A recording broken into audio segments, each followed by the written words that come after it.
wanting the relationship, constantly like trying to ask her, what can I do? And all she ever told me was, It all started with a text message. Simple, innocent exchange between Aurora Brown and her boyfriend, a young man she'd met during one of her part-time shifts in Flagstaff.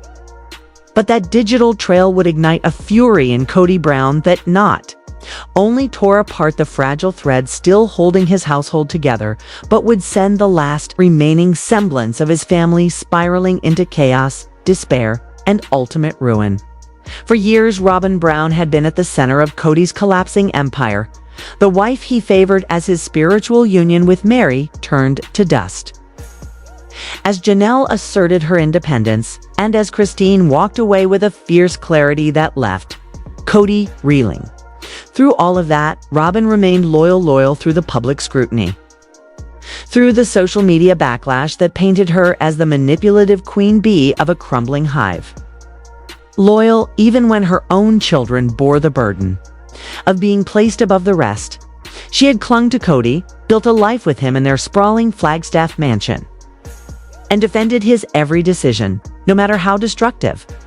But now, with her daughter Aurora stepping into adulthood, daring to love, daring to assert herself, daring to live without Kody's suffocating oversight, the illusion of control cracked open like dry earth after a drought. And what came pouring out was years of repressed tension, financial secrets, betrayal, and emotional devastation.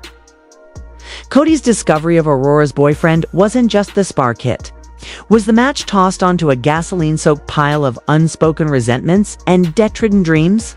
According to insiders close to the family, Kody returned home one evening, already irritated by a series of unpaid bills and yet another ominous notice from the mortgage lender, only to find Aurora curled up on the living room couch, giggling softly into her phone. His curiosity turned invasive in an instant. He snatched the device from her hands, and what he found texts filled with affection. Plans to meet again after work, private jokes, and church event photos sent him into a volcanic rage.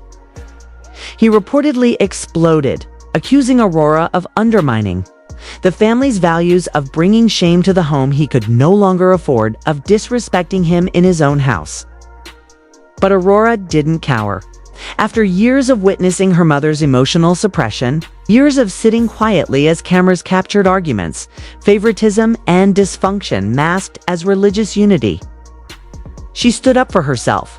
She told Kody, her stepfather since childhood, the man who once promised to treat her like his own, that he didn't have the right to dictate who she could or couldn't love. That act of defiance shattered whatever control Kody still thought he had. He screamed that if she didn't end the relationship, she would need to leave the house. Robyn, caught in the crossfire between her daughter's autonomy and her husband's domineering meltdown, sobbed as she pleaded for calm. But Kody wasn't listening. Stormed in and out of the house, ranting about betrayal, about how no one respected him anymore. And the ex-wives, not the kids, not even Robyn. What was once a family was now a battlefield, and the battle lines were drawn between control and freedom, silence and voice, illusion and truth, while the emotional wounds from that night ran deep. An even darker truth hovered just beneath the surface. Financial ruin was not just looming, it had already arrived. The Flagstaff home, once a symbol of Robyn's elevation and Kody's perceived stability, was months behind on property taxes and mortgage payments. Legal notices had quietly accumulated, shoved into drawers, or ignored in piles of unopened mail. But now they were undeniable. Neighbors noticed moving trucks pulling up in the dead of night, furniture being carried out in silence, as if shame had finally wrapped its fingers around the last vestiges of Robyn's once proud existence.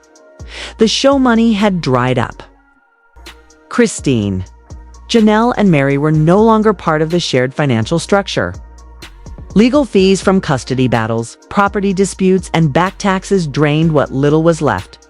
Kody, desperate to keep the facade alive, had reportedly maxed out credit cards, taken out multiple high-interest loans, and withheld the extent of the damage from Robyn until it was too late. When she discovered the truth, it was through an odd, and what like a stand. I was through an eviction notice nailed to the front door, a jarring moment that shattered years of denial. She broke down in tears, begging Aurora not to leave, calling the boyfriend in desperation, pleading with him to walk away so her daughter could stay. So maybe, just maybe, some semblance of her life could be preserved. But Aurora had made her choice. She left, and Robyn, with no home, no money, and no support system, checked into an extended stay motel on the edge of town with her younger children in tow, sobbing as she packed their belongings into hastily bought plastic bins. The woman who had once been protected, pampered, and prioritized now found herself standing in the same shoes once worn by Christine and Janelle, betrayed, abandoned, and unsure of the road ahead. At the motel, witnesses described her as unrecognizable, puffy eyes from constant crying, a blank expression of exhaustion, kids clinging to her side as she tried to act like everything was fine, but it wasn't fine. It wasn't even survivable, in the way she used to define survival. Kody, meanwhile, didn't follow. Instead, he retreated to an aging RV parked on the unfinished, overgrown plot of land at Coyote Pass. The once promised family compound, now a physical monument to failed dreams and broken promises. He reportedly spent his days alone, spiraling into paranoia, blaming everyone but himself for the collapse. In conversations with the few allies he had left, Kody claimed Aurora's rebellion had destroyed the family, that Robyn was too lenient, that his sacrifices went unnoticed. Ha! Built everything, he allegedly said, and they all walked away like it meant nothing. But those closest to the situation told a different story, one of unchecked ego, emotional manipulation, and an inability to change. The children, once caught in the middle, were choosing sides, and most were siding with Aurora. Messages of support flooded her social media accounts. "Live your life," one fan commented. "You don't owe him control over your heart." Others were torn between their lingering resentment toward Robyn and a reluctant compassion for her downfall. "She chose this path," another wrote. "But no woman deserves to be left homeless with her kids." Insiders say Robyn has begun quietly exploring work opportunities, for the first time in over a decade, hoping to rebuild, to create a new life not anchored in Kody's decisions. She is reportedly looking into retail jobs, administrative work, even considered writing a memoir, something to give voice to her side of the story, and maybe reclaim a sliver of dignity. Yet even with these steps forward, she remains emotionally paralyzed, stuck between who she thought she was and the reality, now suffocating her. Friends claim she has moments where she stares off for hours, whispering that she made the wrong choices. She had stood by Kody when everyone else walked away, believed in him when logic and evidence told her not to. Now, sitting in a motel room, surrounded by her crying children and suitcases full of regret, she wonders aloud what it was all for. "I gave him everything," she was reportedly heard saying, face buried in her hands. As her kids asked her, "What happens now, Mom?" a question for which she had no answer. Kody, increasingly isolated, refuses to admit defeat. He tells anyone who will listen that he can rebuild the family, the brand, the empire, but there's no plan, only delusion. His relationships with his other children continue to erode. Some no longer return his calls. Others, like Gwendolyn and Peden, have spoken out online, condemning his treatment of Aurora and calling his parenting toxic. Christine, watching from afar, reportedly wept when she heard that Robyn had become homeless, out of sympathy for Robyn, but heartbreak for the children. "Those kids didn't deserve this," she allegedly told a friend. Janelle, too, has distanced herself even further, focusing on her own healing journey and financial stability. Meri, ever cryptic, posted a quote online that many believed was aimed squarely at Robyn. "Sometimes the queen falls because she built her kingdom on lies." As public opinion shifts, Kody finds himself in unfamiliar territory, no longer the center of a grand polygamous family, but a man alone, surrounded by memories of a show that once made him famous and now serves as a cautionary tale. The downfall feels almost operatic once the patriarch of a sprawling family praised for their unity. Now reduced to living in an RV, estranged from his children, and blamed by many for destroying every relationship that ever mattered. And Robyn, once shielded from reality, now faces it head-on. Her tears no longer performative, her sorrow no longer abstract. She's living the same nightmare she once judged the other wives for exaggerating. She has no support from the network, no income, no husband offering comfort. Only questions that keep her awake at night and children who look to her for answers she no longer has. In the end, Aurora's choice to live truthfully might have sparked the unraveling. But the threads had been worn thin for years. Love built on control, loyalty rooted in fear, marriages sustained by secrecy. None of it could withstand the collision with real life. The polygamous dream has collapsed, and in its place lies a reality more tragic than any episode could capture: a mother weeping in a motel room, a daughter rebuilding a life on her terms, and a man clinging to the ruins of a kingdom built on sand. That is way off course for me, way off the charts. It's not even right. The saga of Kody Brown and his sprawling, once united family has long been one of paradoxes of deep love shadowed by control, resilience stung by favoritism, and loyalty tested by resentment. Through years of public scrutiny via sister wives, the Browns invited viewers into their complex world of plural marriage. But what was once seen as a bold experiment in alternative family living has devolved into heartbreak, estrangement, and painful reckonings. In this latest chapter, what began as a tale of love and spiritual unity now teeters on the brink of irreparable fragmentation. At the center of this unraveling is Kody, a man grappling with the consequences of his choices, and now trying to find a way back to the children and relationships he pushed away. Once the proud patriarch of a large polygamist family that included 4 wives: Meri, Janelle, Christine, and Robyn, and 18 children, Kody Brown was at the helm of what seemed to be an unshakable tribe. But behind the scenes, cracks had begun to form. The early days showed unity, large family celebrations, shared parenting duties, and a commitment to faith. But the growing sense of inequality between the wives, and particularly Kody's overt favoritism toward Robyn, began to sow seeds of discord. For Aurora, one of Robyn's daughters whom Kody adopted, the idea of freedom and happiness began to seem like a dream out of reach, something that existed outside the influence of Kody's tightly controlled environment. For Robyn, who once positioned herself as the peacemaker and devoted wife, the future now appears uncertain.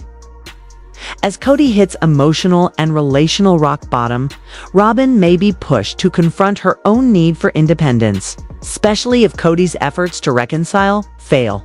But for Kody, the biggest question remains: will he ever fully acknowledge the hurt he has caused, not just to his wives and children, but to himself?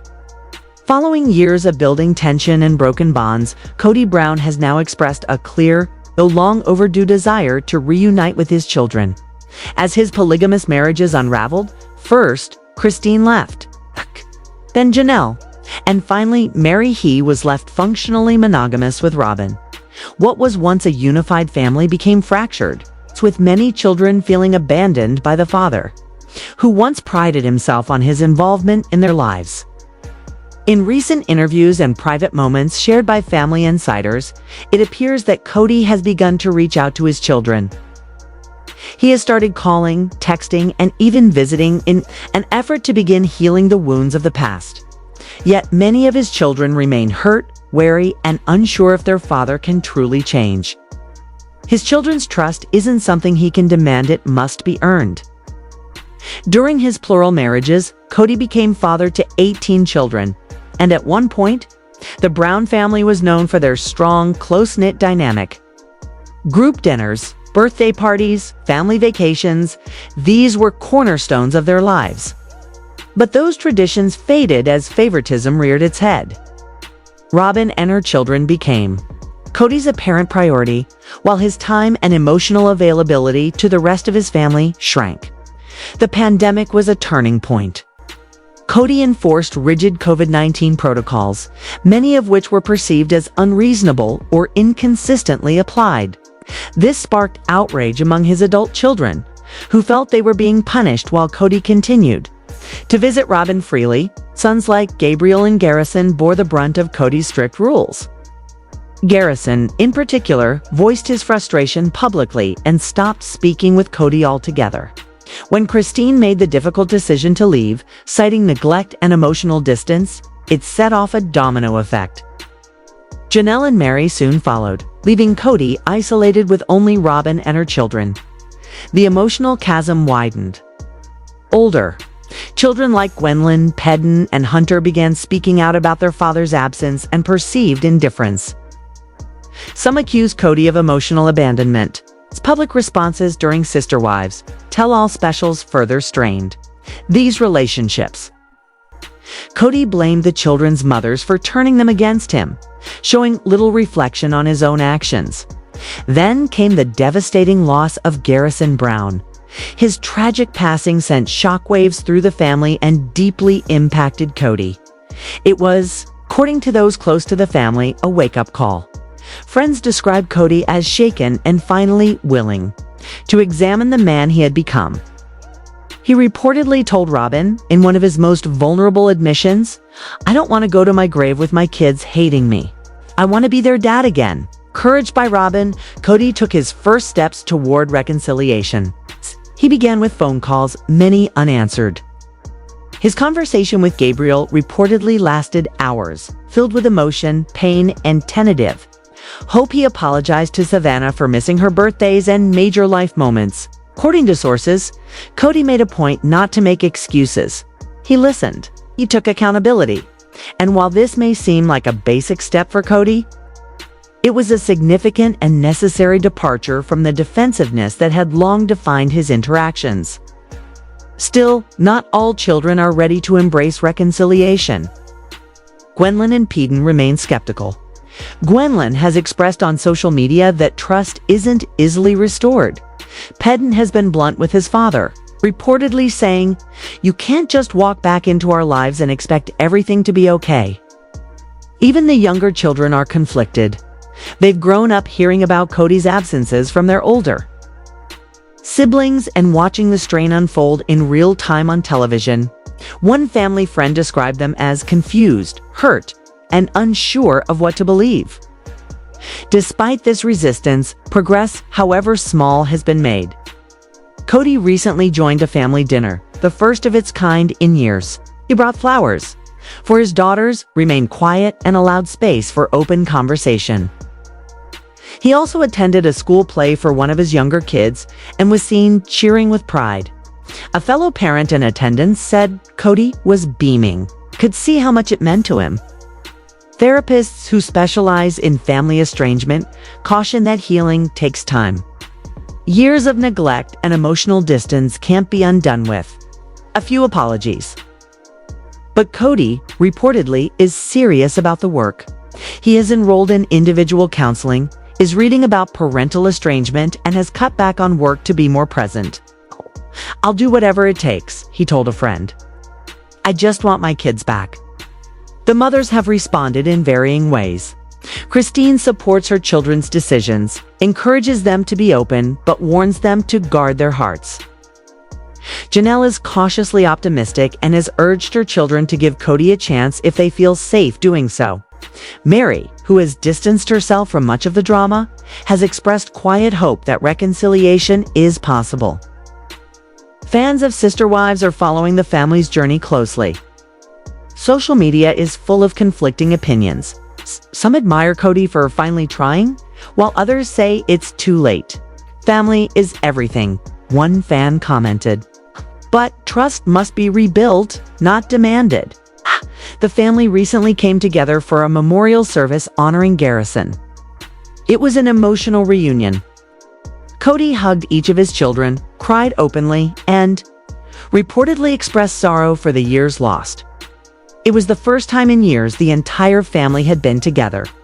In that moment, the children reportedly saw a different side of their father, one filled with vulnerability, humility, and remorse.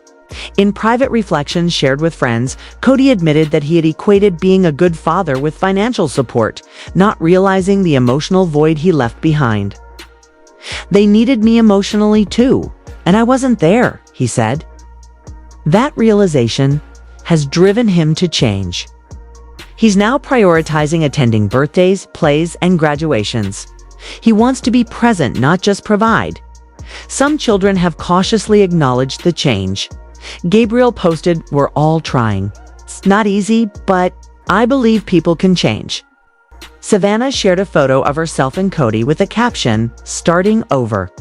Gwendolyn, more reserved, posted, "Forgiveness isn't forgetting, but sometimes it's a start." The Brown family remains in a fragile place. The wounds are deep, the mistrust still fresh. But there are glimmers of hope. For a man like Kody, who once ruled from a place of authority, this chapter is about surrendering ego, embracing humility, and earning forgiveness. Whether that will be enough remains to be seen, but for now, he's trying. And sometimes trying is the first real step toward healing. Well, my relationship with you is crap because I'm so angry about this divorce. We'll be a man. For years, the story of the Brown family captivated millions, not just for its unique structure rooted in plural marriage, but for the intense emotional tapestry woven through decades of loyalty, faith, heartbreak, and resilience. And yet, amid all the complexities of a life split between 4 wives, 17 children, and an ever-rolling camera, no dynamic carried more weight or symbolism than that of Kody and Meri Brown, the original couple. The so-called soulmates who began this entire journey.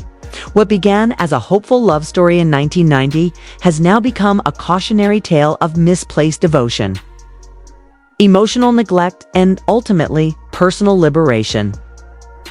At the heart of it all is Meri, once the cornerstone of the Brown household, the woman who sacrificed more than most ever knew, and who has now emerged from the ashes of a one-sided union with a voice louder, stronger, and more self-assured than ever before. In the early days, their love was real. Kody often referred to Meri as his ride or die, the one who pushed him to live a higher calling, to follow the principle of plural marriage, not out of religious obedience alone, but out of an idealized vision for a family rooted in unity and shared strength. Together, they invited Janelle, then Christine, and later Robyn into their orbit, trusting that love would expand rather than fracture. But as the years dragged on, Meri found herself pushed further and further into the background.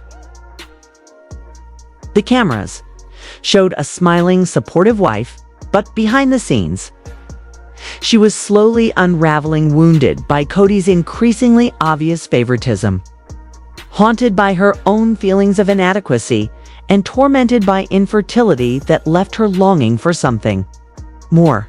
And then came Robyn. Her entrance wasn't just the addition of another wife. It was the beginning of a new hierarchy, one that Kody didn't hide. His affection toward Robyn was immediate, intense, and at times flaunted.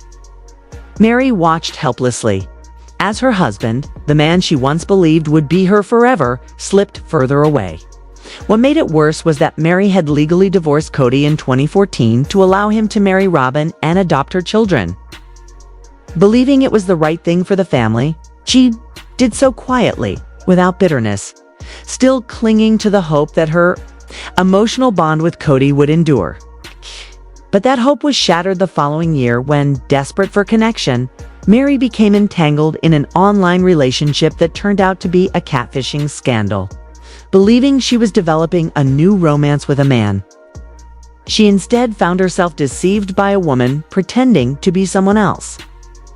The scandal rocked the family, publicly humiliating Meri and causing an irreparable tear in her already fragile connection with Kody. Instead of compassion, she was met with coldness, Instead of a hand to hold, she got silence. Kody, deeply embarrassed and enraged, retreated emotionally and publicly declared he no longer had a romantic relationship with Meri on national television. He admitted he hadn't been intimate with her in years and didn't see her as his wife anymore. These words, sharp as razors, left Meri gutted, yet still she tried. For years after the scandal, she pursued healing for herself and their bond. She suggested therapy, reached out to Kody, extended gestures of goodwill, and tried to reignite even the smallest spark of what they once had. But she was met with a brick wall. He never forgave her, an insider said. Even though her loneliness was the result of being ignored for years, Kody, whose ego often prevented him from acknowledging his role in the breakdown, held Meri at arm's length while expecting her to remain loyal. Privately, Meri began to find her voice. She turned her focus inward toward her businesses, her travels, and the people who still saw her worth. Slowly, she began shedding the version of herself that lived for Kody's approval. With each solo trip, each empowering social media post, each laugh shared with friends away from Flagstaff, Meri reclaimed a part of herself. And while she grew stronger, Kody's world began to collapse. Christine left him. Janelle followed. Even Robyn, his so-called soulmate, seemed increasingly exasperated with the man who once made grand promises, but left nothing but ashes in his wake. And in this vulnerable state, Kody turned to the one woman who had loved him the longest, Meri. He began calling again, sending messages, suggesting casual meets. He thought she'd be waiting for him, one source shared. But she wasn't. Meri, having wrestled with her own worth for years, had finally drawn the line. In a deeply emotional moment shared with close friends and family, she declared, "I will never get back together with Kody. That chapter is over." The words hit like a thunderclap. For Kody, they shattered the illusion that he could always return to Meri when the other wives were gone. For Meri, it was a final act of liberation. According to insiders, she has deleted Kody's number from her phone, removed the last few items she had in his home, and instructed staff at her Utah inn not to accept unexpected visits from him. When Kody reportedly showed up at the inn unannounced, she calmly but firmly asked him to leave. "It finally hit him," said a family insider. "He realized she's really done." And she is. These days, Meri is thriving. She spends her time at her bed and breakfast exploring Utah's majestic landscapes, entertaining guests, ziplining, hiking, and most importantly, laughing. Her social media is a celebration of independence. Gone are the cryptic, heartbroken posts. In their place are joyful snapshots, empowering quotes, and vibrant selfies that speak louder than any words. "I am free." Meri has grown closer to her extended family, creating a support system that doesn't revolve around Kody or the Sister Wives brand, and fans. They've embraced her like never before. Comments flood her posts daily, cheering her on for walking away from years of emotional neglect. "You deserve peace, Meri. You inspire me to walk away from my own toxic situation.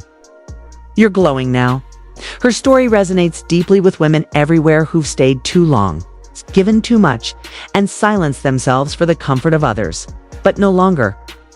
"I stayed because I thought I didn't deserve more," Meri reportedly told a friend.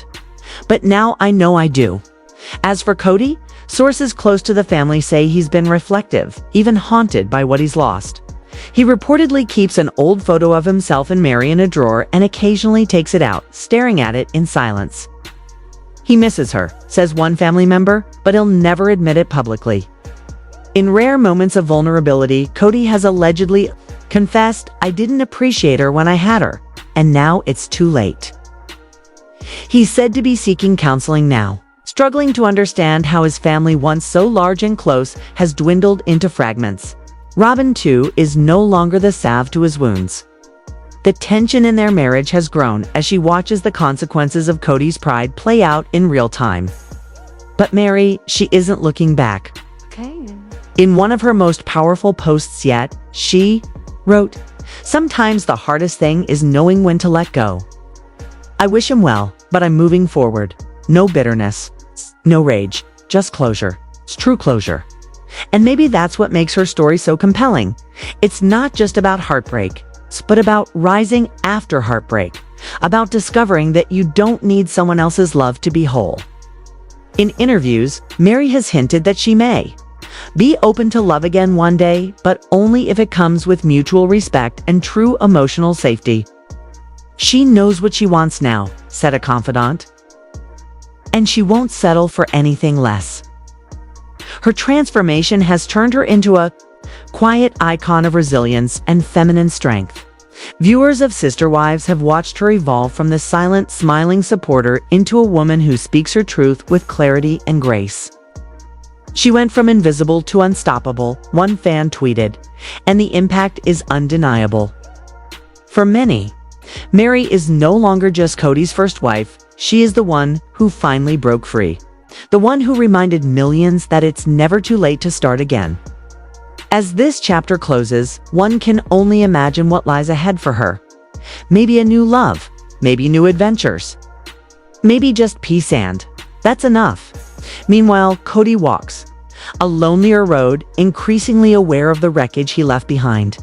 They were my kids, he reportedly told Robyn one evening. No matter what happens, they'll always be my kids. The weight of his own mistakes seems to be catching up with him now. The family is fractured. Trust is gone. The once sprawling Brown clan has been reduced to strained text threads, awkward family functions, and cautious public statements. And though he's said to be planning a family vacation, trying to create new memories, as a friend put it, many wonder if it's just too little, too late. Rebuilding trust takes patience, humility, and above all, consistency. 3 qualities Kody is only now beginning to explore. But for Meri, the rebuild is already done. Her house may have crumbled, but she's constructed something new in its place, firm, joyful, and full of light. She no longer needs closure. She is the closure. And whatever lies ahead, one thing is certain. She will walk into it with her head high, her heart open, and her past firmly behind her. This is no longer the story of Kody and Meri Brown. This is Meri Brown's story, and the world is listening. For more breaking updates, emotional deep dives, and behind-the-scenes truth from the Sister Wives universe, stay tuned to Star Spill USA, where the real story always spills, always spills.